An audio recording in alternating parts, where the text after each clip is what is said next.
ഇറാനെതിരെയുള്ള അമേരിക്കയുടെ യുദ്ധം ആസന്നമാണ് എന്ന് സൂചിപ്പിക്കുന്ന പല തെളിവുകളും ഇപ്പോൾ വന്നുകൊണ്ടിരിക്കുകയാണ്. പ്രധാനമായും ഇപ്പോൾ ഇറാന്റെ പരിസരത്തുള്ള അമേരിക്കയുടെ ബേസുകളിൽ നിന്നെല്ലാം അവരുടെ സൈനിക പ്രോപ്പർട്ടികളെല്ലാം നീക്കിക്കൊണ്ടിരിക്കുകയാണ്. പ്രധാനമായും ബഹ്റൈൻ, അതുപോലെ തന്നെ ഖത്തർ, കുവൈത്ത് തുടങ്ങിയ രാഷ്ട്രങ്ങളിലുള്ള എയർബേസുകളിൽ നിന്നാണ് ഇപ്പോൾ അമേരിക്കയുടെ യുദ്ധ ഉപകരണങ്ങളെല്ലാം ഇപ്പോൾ സൗദി അറേബ്യയിലേക്ക് മാറ്റിക്കൊണ്ടിരിക്കുന്നു എന്ന വിവരം ചൈനയുടെ സാറ്റലൈറ്റ് വൃത്തങ്ങൾ സൂചിപ്പിക്കുകയാണ്. രണ്ടാമത്തെ കാര്യം, നെതന്യാഹു ഇന്ന് അവിടെയുള്ള ഇസ്രായേലിലുള്ള ജനങ്ങൾക്ക് വ്യക്തമായ മുന്നറിയിപ്പ് നൽകിയിരിക്കുകയാണ്.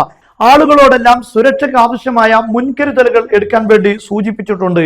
മൂന്നാമത്തെ കാര്യം, അമേരിക്കയുടെ നിരീക്ഷണ വിമാനമായ അവാക്സ് ഇപ്പോൾ തുർക്കിയിൽ നിന്നും ഇറാന്റെ അതിർത്തി ഭാഗങ്ങളിൽ നിരീക്ഷണ പറക്കൽ നടത്തിയിട്ടുണ്ട്. ഈ വിമാനം ഉപയോഗിച്ച് ഇത്തരത്തിലുള്ള നിരീക്ഷണങ്ങൾ നടത്താറുള്ള യുദ്ധം ആസന്നമാകുന്ന ഘട്ടത്തിലാണ്. ഇതെല്ലാം വെച്ച് നോക്കുമ്പോൾ അമേരിക്ക ഉടനെ തന്നെ ഇറാനെ ആക്രമിക്കാനുള്ള ഒരു സാഹചര്യത്തിലേക്ക് എത്തിയെന്ന് നമുക്ക് മനസ്സിലാക്കേണ്ടി വരും. അതേസമയത്ത് ഇറാന്റെ പ്രധാനപ്പെട്ട നീക്കങ്ങൾ ഇപ്പോൾ അമേരിക്കയുടെ വിമാനവാഹിനി കപ്പലുകൾ തകർക്കുക, അതിനെ മുക്കിക്കളയുക, ഇതിനു വേണ്ടിയുള്ള പ്രവർത്തനങ്ങളാണ്. ഇന്ന് ഏറ്റവും പ്രധാനപ്പെട്ട വാർത്ത വരുന്നത് ഇറാൻ ചൈനയിൽ നിന്നും ചൈനയുടെ YJ-12 എന്നറിയപ്പെടുന്ന cruise missile, anti ship cruise missile, ഇത് ഉപയോഗിക്കുന്നത് കപ്പലുകൾ തകർക്കാനാണ്.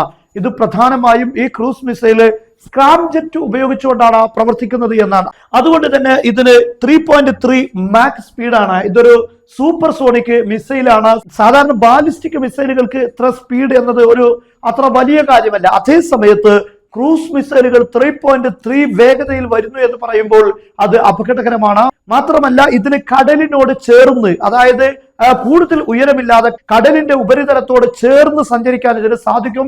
പ്രതിരോധ സംവിധാനങ്ങൾ വരുമ്പോൾ മാറി സഞ്ചരിക്കാനുള്ള സംവിധാനങ്ങളെല്ലാം ചൈന ഇതിൽ ഏർപ്പെടുത്തിയിട്ടുണ്ട്. ചൈനയുടെ ഏറ്റവും പ്രധാനപ്പെട്ട ഒരു ആന്റി ഷിപ്പ് മിസൈലാണ് ഈ YJ-12 എന്നറിയപ്പെടുന്നത്. ഈ മിസൈൽ ഒരുപക്ഷെ മാർച്ച് ആദ്യത്തിൽ തന്നെ ഇറാനിൽ എത്താനുള്ള സാധ്യതയുണ്ട്. അതായത് ഇറാന്റെ പക്കൽ ധാരാളം ആന്റി ഷിപ്പ് മിസൈലുകളുണ്ട്.